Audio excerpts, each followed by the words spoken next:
In 1985, 8-year-old Nicole Morin lived with her parents on the 20th floor of a high-rise apartment building in the West Mall neighborhood of Etobicoke, Ontario, Canada. On the morning of July 30th, she pressed the button in the intercom in her apartment, connecting with her friend that lived on another floor and asking her to go to the apartment's swimming pool. At around 11 a.m., Nicole told her mother she was heading downstairs to meet her friend. 15 minutes later, the friend buzzed Nicole's apartment again, inquiring as to why she hadn't arrived. The friend had been waiting for her in the lobby all this time, and Nicole was no. Nicole's mother assumed she was playing with other children from the complex and did not report her missing until 3 p.m. that day. Jeanette Morin contacted the authorities, and a search of the apartment building and their surrounding areas began. Police set up roadblocks and proceeded to knock on every door of the 429-unit complex, but the massive search yielded no sign of the small girl. All building utility rooms, sump pump rooms, and apartment garages were checked, and the searchers found nothing. Witnesses reported seeing Nicole traveling down the elevator and entering the lobby that morning, but no one ever saw her leave the building or encounter anyone suspicious. The case quickly became a high-priority investigation, with the police considering multiple theories, including abduction. Investigators looked into known sex offenders in the area, but no concrete suspects emerged. They formed a task force, which lasted for 9 months, and the search was one of the largest in the history of the Toronto Police Service, as Etobicoke is a district within Toronto. At the time she disappeared, Nicole had brown hair, brown eyes, a gap in her front teeth, pierced ears, and a small birthmark on her forehead. She was Caucasian and was described as wearing a peach-colored, one-piece bathing suit with a green hairband and red canvas shoes. For the pool, she carried a plastic bag that had a white t-shirt, green and white shorts, suntan lotion, a hairbrush, a purple beach towel, and a peach-colored blanket. Tragically, as reported in 2022 by the Toronto Sun, contractors were reportedly installing surveillance systems on the very day Nicole had vanished in 1985 at her apartment, but they hadn't completed the work by the time the little girl was reported missing. Nicole Morin was described as a happy, well-adjusted child with no history of erratic behavior. But months after she disappeared, a suspicious note was found in her room, hidden inside a notebook. The note said, "I am going to disappear." The note was written in Nicole's handwriting. The note is as chilling as it is bizarre. Nicole did not have a history of running away, and she had an excellent family life by all accords. So why would an 8-year-old girl think she was going to disappear? Could she have been talking to an adult or someone unknown to her mother that had planted this idea in her head in the months before? Additionally, there is no evidence to suggest that she was under any stress or any emotional distress at the time of her disappearance that could have triggered her to run.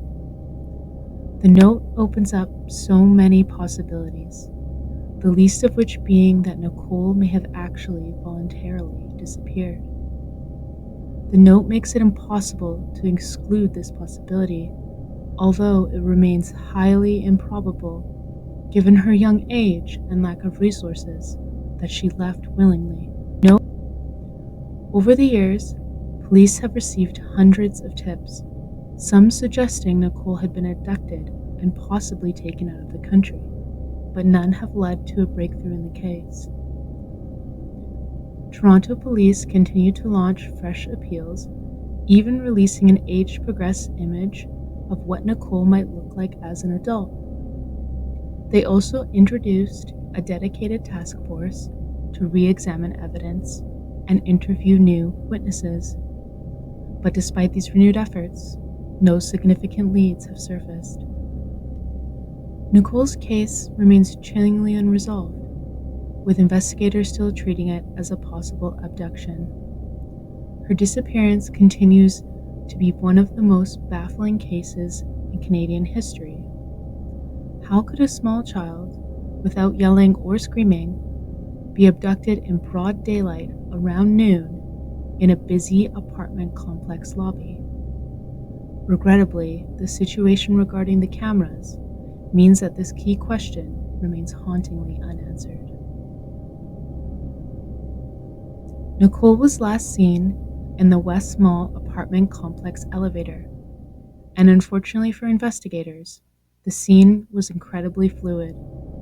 Hundreds of people were coming and going for almost 4 hours before she was reported missing. This makes it difficult to pinpoint any specific individual as being involved, and leads us to be able to examine only a minimal amount of evidence.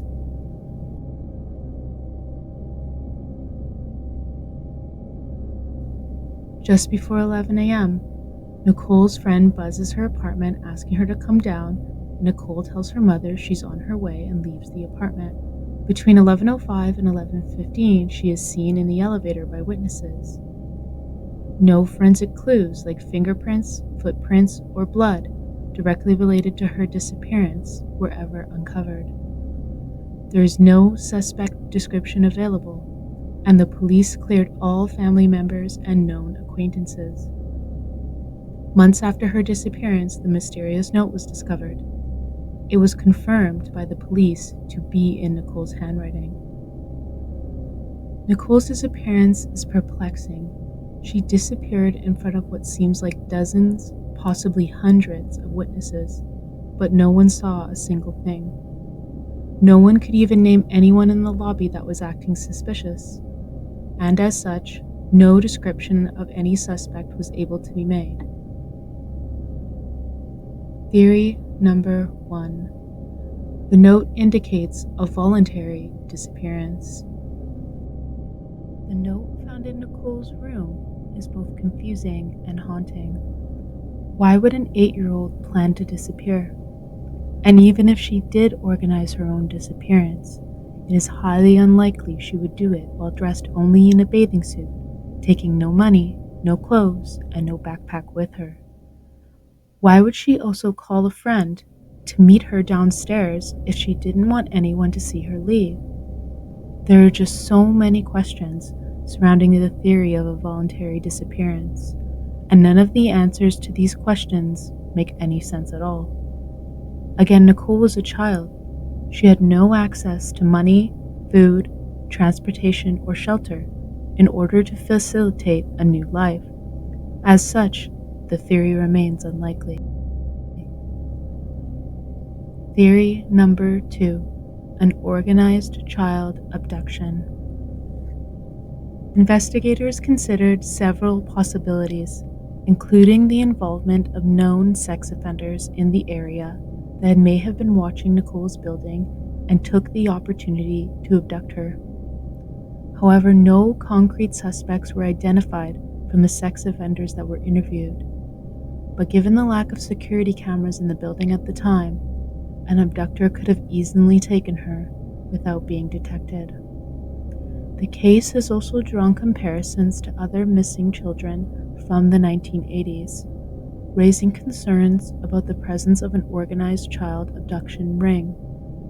Some theories propose that Nicole could have been taken out of the country, although there is no evidence to support this claim.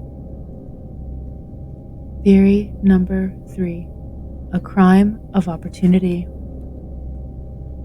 What are the chances that a stranger is the one responsible for Nicole's disappearance? Unfortunately, this possibility remains high on the list, given the fact that she disappeared from such a public place and anyone there could have identified her as a target. Copious amounts of strangers also went in and out of the building that day, Could one of them have just been waiting for the right opportunity and took their chance when they saw Nicole emerge from the lobby elevator? Theory number 4. Someone in the building was missed by the police. Law enforcement has consistently maintained that abduction is the most likely explanation based on all the observed factors in this case. However, the public has speculated on numerous alternative theories, some of which suggest the police overlooked potential suspects in the initial investigation. One theory suggests that Nicole may have been lured by someone she trusted, perhaps a resident of the building or a frequent visitor. This theory stands high above the rest as the most likely. Someone in the building that either lived there or visited would know exactly where to take Nicole, directly out of the lobby so as to not arouse any suspicion. They could have moved in stairwells or back hallways to avoid being discovered and put Nicole into a bag or a car and driven her away from the scene. Disgustingly, the apartment's disposal facilities also remain a distinct possibility. It seems that the police were thorough in their search of the building itself and the surrounding premises, but was the perpetrator able to sneak Nicole into the garbage, and was the garbage removed in the 4 hours before she was reported missing?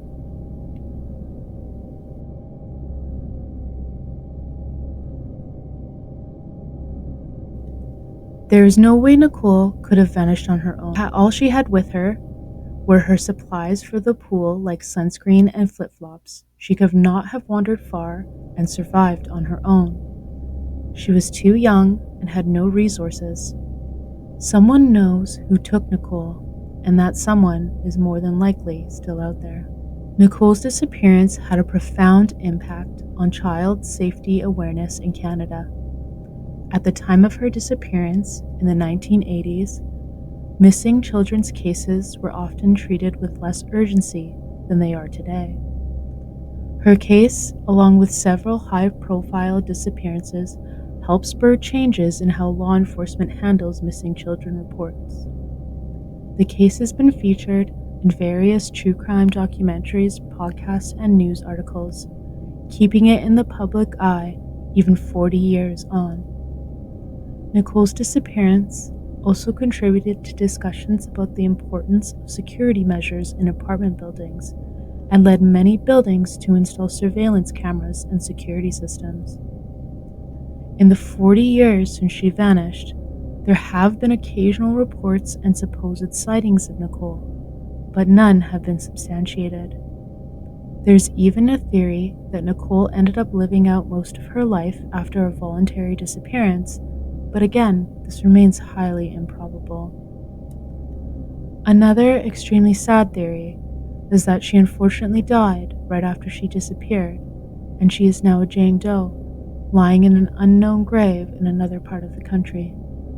Tragically, Nicole's mother Jeanette died in 2007 without ever discovering what happened to her daughter.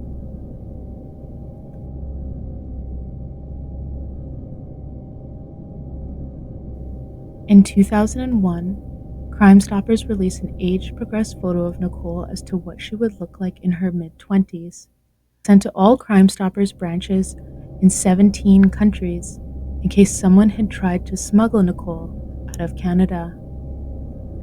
In 2014, the Toronto Police Video Unit made a reenactment of Nicole's possible abduction.